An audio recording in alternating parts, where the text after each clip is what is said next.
Hi everyone, this is Ida of Created to Create. If you are not 18 years or older, this video content is not intended for you. I wanted to share with y'all my new addition to my craft room. Let me see if I can move out a little bit so y'all can... y'all saw my island before. The only thing I did with my island is I made it smaller.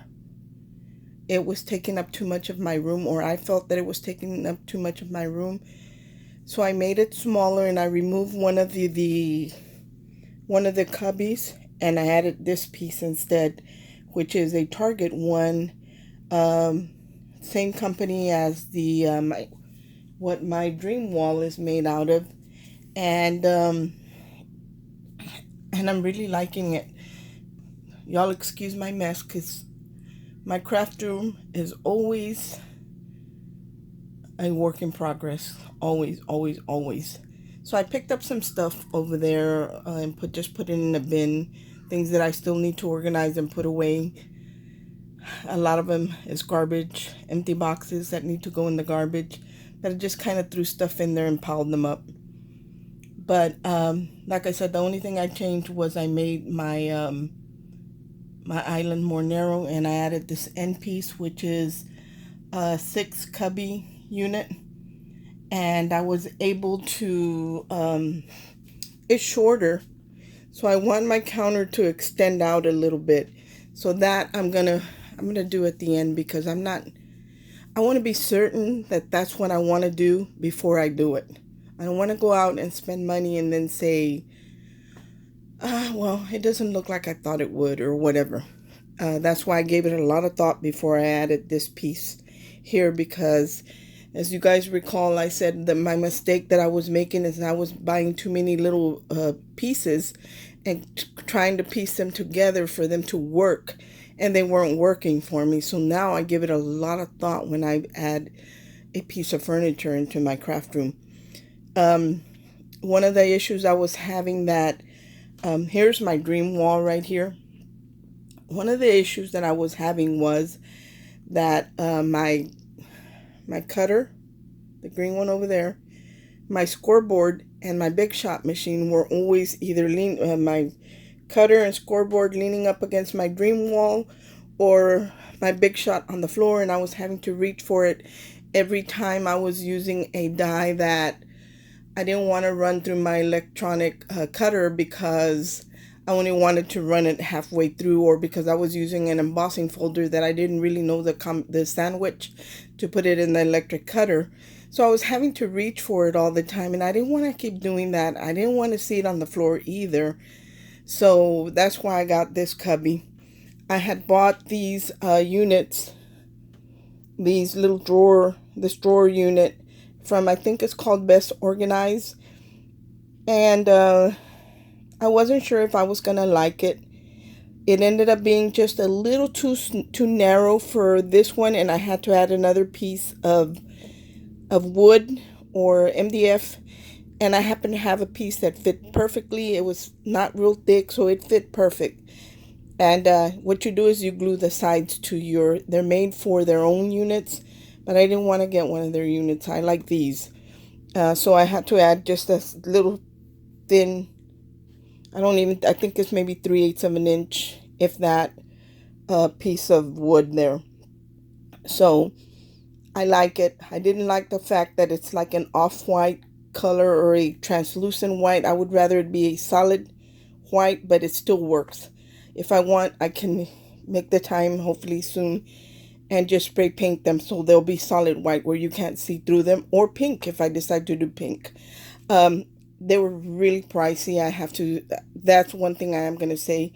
They were more money than the clear ones. So, but there's one thing I like about these drawers. You have an option to buy. I don't have a 1-inch, but they have a 1-inch, a 2-inch. I think those are 3-inch.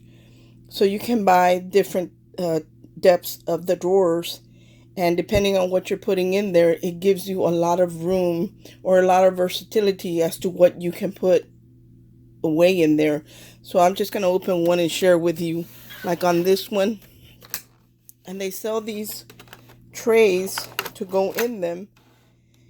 And in this one, I have like all the hinges, all the feet to when I alter a box. Here's the wheels for my trolleys. You know, the only thing I put in here were like drawer pulls, hinges, feet, the wheels, just stuff like that. Not really smaller things, but those things that I reach for when I'm creating or altering a box. So that's what I put in there, and it's a good thing that I did, because now I realize that I don't have any silver ones, so I'll have to get some silver ones. So, and this does pull out more, and you can see, like, I had a bunch of these, so I was able to use 1.5. Same thing back here. I had too many, and I was able to, you know, put whatever I had too much of in the back, and I can still see what's in there, because this will come out completely if I wanted to. But it, you know, you'd have to work with it to pull it out, and so I'm glad that it just doesn't fall out. So that's one. The other one on top has, again, one of these little plastic dividers as well. But what I don't like, the reason I don't have anything in there is that this would be great for charms or findings if you're a bead maker or anything like that. But they have the 1-inch drawers, and this is a 2-inch drawer. So if I put little things in here, half of this drawer is going to be wasted because it's shallow, you know. So I need to get the 1-inch drawers. What I'm going to do is get two 2-inch drawers and replace this one, and get another tray so I can have one of my smaller findings in those drawers. And then this one doesn't have anything in it, but it does have, you know, I just bought some of the trays. This one has a clear, just a solid tray on the bottom. And then this one just is housing some of my Tim Holtz things that are still in the package. I don't have very many, but I have a few. And then I was able to move one of my clear drawers over here, which when I'm working on a project, like right now, what's in there is the leftovers from birthday mail that I was working on. But if you guys recall, I said I wanted to do also happy mail for some of my ladies. So I still have the stuff in there until I finish creating what I'm doing. But I needed to clean up a little bit more because my countertop was really getting bad. And I've put a lot of it away. It doesn't look like it, but I have. And another thing that I was doing wrong, I had a bunch of these little containers that we pick up from the Dollar Tree to make embellishment boxes. Well, I had all these little things in it, and I might have pearls in something like that. Then I had pearls with my color coordinated ones. Then I might have pearls in a jar somewhere. So I didn't have all my same things together. I was finding them in different places. So I was needing storage for all these different places where I was keeping them. So by actually taking these boxes out of one of the cubbies, you're talking about 6 boxes, 7 with that one. Those were all being housed in a cubby, that space that I didn't need to use for that, because I had the exact same items or like-minded items in another place that was already more permanent. So by eliminating all those little boxes, I'm actually taking back some of the storage areas in my craft room. So I like that. My Big Shot is over here. I like to keep it handy because I do use it. And my scoreboard, I just tucked it in here, but this is not permanent. Because my Big Shot is not very tall, I consider it wasted space, anything that is above it. So I'm going to make a shelf where I can actually put a basket in there to house my plates and the rubber mats and everything that you would use for the Big Shot, that I could just pull out the basket, you know, and then the space isn't wasted. So that's one thing I'm going to do there.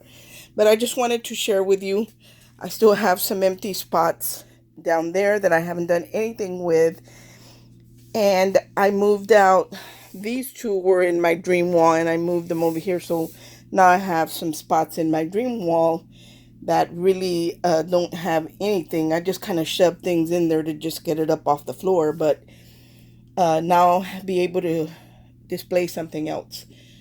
And the only thing I'm going to have to tackle is this hole right here because you can see that, you know, what's underneath. I'm not sure if I want to do that because this little unit right here, this clamp, is actually an outlet or a power strip. And when I'm not using it, I like the fact that I can just throw the cord in there and it's out of the way. It's not on the floor. But if I need to use it, I can just pull out the cord and plug it up right where my dream wall is. So I'm not sure if I want to close that up. But so far, guys, that's what I have done. And that's what I wanted to share with y'all. One of the smaller units that I moved from underneath the cabinet, it's actually over here now with my fabric and some bins. And after I clean up the top, I'm going to put my sewing machine on top of that. But that is what I have so far. I just wanted to share this new addition with y'all.